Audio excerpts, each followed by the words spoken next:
Dedication है।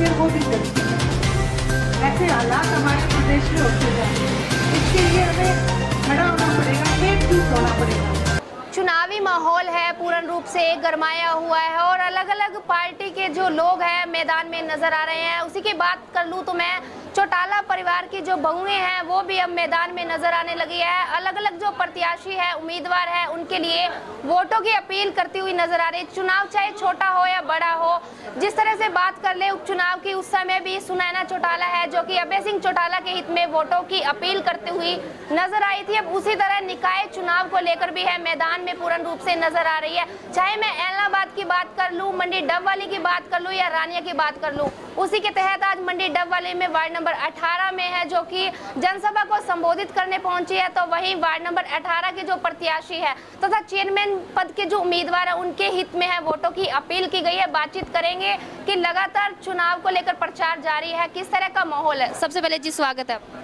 बहुत बहुत धन्यवाद जी मैडम, लगातार वोटों की अपील कर रहे हैं, किस तरह का माहौल है चुनाव को लेकर? देखिए, आज हर एक इंसान कुछ कहते हैं ना, कुछ अच्छी चीज़ें याद करता हुआ दिख रहा है और उन अच्छी चीज़ों में हर एक मैं पूरे हरियाणा में गई हूँ, हर जगह एक ही आवाज़ है कि चौटाला का राज दोबारा चाहिए। उसके कारण है क्योंकि जब ओम प्रकाश जी चौटाला ने राज किया था, इंडियन नेशनल लोकदल जब सत्ता में थी तो किसी को तंग नहीं किया जाता था, कोई लोकतंत्र की हत्या नहीं की जाती थी और जो सरकार है पूरी सरकार आपके द्वार पे आके लाके उन्होंने खड़ी की थी। तो इन सब बातों को लेके लोग इस बारे में बहुत प्रयासरत है कि इंडियन नेशनल लोकदल को सत्ता में वापस काबिज करना है। उसी कड़ी में जो हमारे निकाय के चुनाव हैं, ये हमारी नींव की पत्थर का काम करेंगे और प्रत्येक प्रत्याशी इंडियन नेशनल लोकदल का भारी मतों से जीत के हरियाणा प्रदेश में अपना झंडा फहराएगा। चौटाला परिवार की तरफ से इंडियन नेशनल लोकदल पार्टी की तरफ से तरह तरह की योजनाएं दी जाती थी। आज भी लोग हैं जो कि चौटाला परिवार को याद कर कर चलते हैं। तो आज भी आपने जनसभा को संबोधित किया है, महिलाओं को लेकर कुछ खास घोषणाएं आपने बताई, उसके बारे में थोड़ा। जी बिल्कुल, इंडियन नेशनल लोकदल ने, मैं तो कहूँगी हर जन कल्याण की नीति अगर लागू की है तो वो इंडियन नेशनल लोकदल ने की है सत्ता में आते ही। क्योंकि हमें क्या करना है, हमारे दिमाग में क्या प्लान है लोगों के लिए, जब तक हम उन्हें नहीं बताएंगे तब तक लोगों को इस बारे में पता नहीं होगा। और इंडियन नेशनल लोकदल जो वायदे करती है उसको पूरा करने में सक्षम होती है, तभी वो वायदे करती है। तो जो महिलाओं के लिए आपने जो मुझसे सवाल किया, आज महिलाओं के लिए अभय सिंह जी चौटाला ने, ओम प्रकाश जी चौटाला ने क्योंकि महंगाई बहुत बढ़ गई है, उसको देखते हुए उनको एक सहायता राशि शुरू करने का मन बनाया है कि जिस दिन हम सत्ता पे काबिज होंगे हरियाणा प्रदेश में, उसी दिन से 1500 रुपये प्रत्येक महिला को, 60 साल से ऊपर तो हमें पेंशन मिलती है, जो बुढ़ापा पेंशन जो चौधरी देवीलाल जी ने शुरू की थी, लेकिन 60 साल से नीचे की जो महिलाएं हैं उनको एक सहायता राशि महंगाई में जो सहायता करेंगी 1500 रुपये प्रत्येक महिला को देने का वायदा किया। बेरोजगारी दिन प्रतिदिन बढ़ती जा रही है, क्या इस तरह की भी कोई योजना बनाई गई है जो बेरोजगार है उनके लिए कोई स्कीम लागू की हो? आदरणीय ओम प्रकाश जी चौटाला ने, जब वो 10 साल का कारावास करके बाहर आए थे तो उनके ऊपर चार्ज क्या लगाया था, 3206 मास्टर लगा दिए। 3206 टीचर लगाने के बावजूद उनको एक साजिश के तहत जेल में भेजा गया था और वो भी 10 साल के लिए। अगर वो सारे प्रकरण गलत होता तो वो जो टीचर्स जो बैठे हैं उनको भी उनकी गद्दी से उतारा जाना था, लेकिन क्योंकि वो एकदम सही तरीके से लगे थे तो उनकी तो प्रमोशन हुई। लेकिन एक राजनीतिक द्वेष के कारण लोगों ने, जो दूसरी पार्टी के जो लोग थे, उन्होंने आदरणीय ओम प्रकाश जी चौटाला को जेल करवाई। उन्होंने बाहर निकलते ये वायदा किया कि 3206 के लिए अगर मुझे 10 साल की कैद हुई है तो मैं हरियाणा के हर घर में एक नौकरी दूंगा, चाहे मेरे को फांसी क्यों ना टूटना पड़े।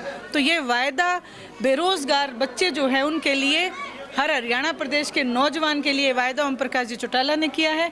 और साथ ही साथ जब तक उन्हें रोजगार नहीं मिलेगा 20,000 रुपये बेरोजगारी भत्ता देने का वायदा भी आदरणीय ओम प्रकाश जी चौटाला, अभय सिंह जी चौटाला ने हरियाणा प्रदेश के नौजवानों से किया है।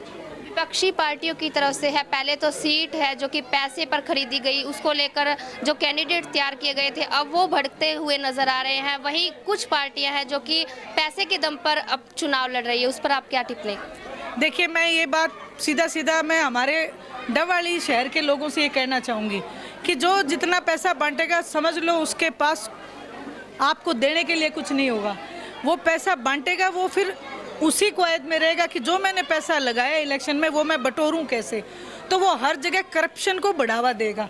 और जो हमारे प्रत्याशी हैं टेकचंद छाबड़ा जी का ये एक रिकॉर्ड रहा है कि इन्होंने कभी भी रिश्वत ना ली। और जब उन्हें 1-1.5 साल का पहले काम करने का मौका मिला था तो जो सड़कें इन्होंने बनाई है 18 साल से आज भी वो सड़कें उसी तरीके से कायम पड़ी हैं। कोई छोटी मोटी टूट फूट हुई तो पता नहीं, लेकिन जो सड़कें पहले 1 हफ्ता पहले बनी है वो सड़कें उखड़ती हुई दिखाई दे रही हैं। इसलिए हम ये कहेंगे कि आप ईमानदारी को चुनें, ईमानदार व्यक्ति को चुनें, ताकि हम अपने शहर का विकास करा सके, बेरोजगारी दूर कर सके, करप्शन को दूर कर सके और जो नशे की मार जो हमारा नौजवान झेल रहा है उसके ऊपर हम रोक लगा सकें।